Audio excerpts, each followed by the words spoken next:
जब इंसानों की दुनिया गहरी नींद में होती है, जब शहरों की रोशनी बुझ जाती है और सपने जन्म लेते हैं, तब आसमान के बहुत ऊपर, तारों से भी आगे, एक जादुई दुनिया जाग रही होती है। उस दुनिया का नाम था लुमिनारा, परियों की नगरी। लुमिनारा कोई साधारण जगह नहीं थी। यहाँ घर पत्थरों से नहीं, उम्मीदों से बने थे। यहाँ जादू हाथों में नहीं, दिल में बसता था।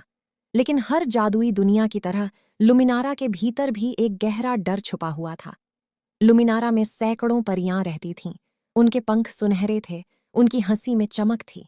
वे जब उड़तीं तो पूरा आकाश रोशन हो जाता। लेकिन उन्हीं परियों के बीच एक परी अलग थी। उसका नाम था आर्या। आर्या के पंख सफेद थे, लेकिन उनमें वो चमक नहीं थी जो बाकी परियों में थी। जब वह उड़ती तो लोग देखते और चुपचाप फुसफुसाते। कई परियां कहतीं कि आर्या अधूरी है, उसमें असली शक्ति नहीं है। आर्या यह सब सुनती थी। वह मुस्कुराती थी, लेकिन हर मुस्कान के पीछे एक टूटा हुआ दिल छुपा होता था। हर रात वह खुद से पूछती थी, अगर मैं अधूरी हूं तो क्या मैं बेकार हूं? उसे नहीं पता था कि उसकी किस्मत बाकी सबसे अलग लिखी जा चुकी है। एक दिन पूरा परीलोक राजमहल में इकट्ठा हुआ। आसमान भारी लग रहा था, हवा में बेचैनी थी। परी रानी एलिना अपने सिंहासन पर खड़ी थीं। उनका चेहरा गंभीर था। उन्होंने कहा कि लुमिनारा पर अंधकार आने वाला है, जादू कमजोर हो रहा है, और अगर कुछ नहीं किया गया तो यह दुनिया खत्म हो जाएगी। केवल वही परी लुमिनारा को बचा सकती है जो 7 परीक्षाएं पूरी करेगी। पूरा दरबार सन्न रह गया। 7 परीक्षाएं, ऐसी परीक्षाएं जिनसे पहले कोई परी पूरी तरह वापस नहीं लौटी थी। हर चेहरे पर डर साफ दिख रहा था। कोई आगे नहीं बढ़ा। तभी भीड़ के बीच से एक धीमी लेकिन मजबूत आवाज आई। आर्या ने कहा, मैं हर चुनौती स्वीकार करती हूँ। पूरा परी लोक चौंक गया। एक अधूरी परी जो अपनी तकदीर से लड़ने खड़ी थी। पहली परीक्षा थी डर का जंगल। ये जंगल जिंदा था। ये तुम्हारे सबसे बड़े डर को पहचानता था और उसे सच बना देता था। जैसे ही आर्या जंगल में पहुंची, उसके सामने उसका सबसे बड़ा डर आ गया। वह खुद को अकेला देख रही थी, बिना पंखों के। सब उसे छोड़ चुके थे। उसके पैर कांपने लगे, सांस तेज हो गई, दिल जोर जोर से धड़कने लगा। लेकिन आर्या भागी नहीं।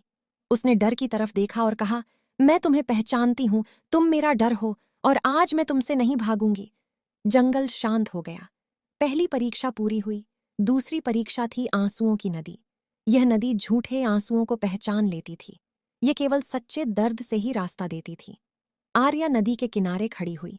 उसने अपने बचपन को याद किया, ताने, अकेलापन, और वो पल जब उसने खुद को बेकार समझा। उसकी आंखों से आंसू बह निकले। नदी शांत हो गई और 2 हिस्सों में बंट गई। दूसरी परीक्षा पूरी हुई। तीसरी परीक्षा थी क्रोध की अग्नि। यह आग गुस्से से भड़कती थी। आग ने कहा कि मुझे अपना बदला दो, मुझे अपना गुस्सा दो।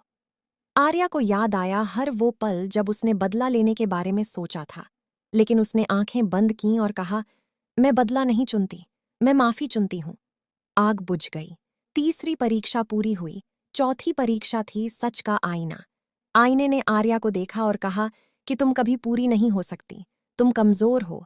पहली बार आर्या ने खुद को पूरी तरह स्वीकार किया। उसने कहा, मैं जैसी हूं वही मेरी ताकत है। आईना टूट गया। चौथी परीक्षा पूरी हुई।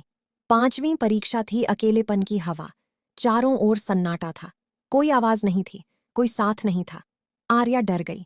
फिर उसने खुद से कहा, अगर कोई साथ नहीं तो मैं खुद का साथ बनूंगी। हवा शांत हो गई। पांचवीं परीक्षा पूरी हुई। छठी परीक्षा थी बलिदान। एक आवाज आई कि अपनी सबसे प्यारी चीज छोड़ो। आर्या ने बिना रुके अपने पंख उतार दिए। वह जमीन पर गिर पड़ी। दर्द था, लेकिन रोशनी फैल गई। छठी परीक्षा पूरी हुई। आखिरी 7वीं परीक्षा में परी रानी सामने आई। रानी ने कहा कि अगर तुम चाहो तो सारी शक्तियां तुम्हारी होंगी, लेकिन तुम्हें परी लोक छोड़ना होगा। आर्या मुस्कुराई और बोली, मुझे शक्ति नहीं चाहिए, मुझे मेरी पहचान चाहिए। उसी पल आर्या के नए पंख उग आए, पहले से ज्यादा उजले, पहले से ज्यादा मजबूत। वह अधूरी नहीं थी, वह बन चुकी थी दिल की रानी। लुमिनारा बच गया, और यह कहानी बन गई हर उस इंसान की जो खुद को अधूरा समझता है। 7 परीक्षाएं पूरी हुईं, और उस दिन लुमिनारा ने सीखा कि असली शक्ति पंखों में नहीं, हिम्मत और सच्चाई में होती है। यह कहानी यहीं खत्म नहीं होती, क्योंकि हर दिल में एक परी अब भी जाग रही है।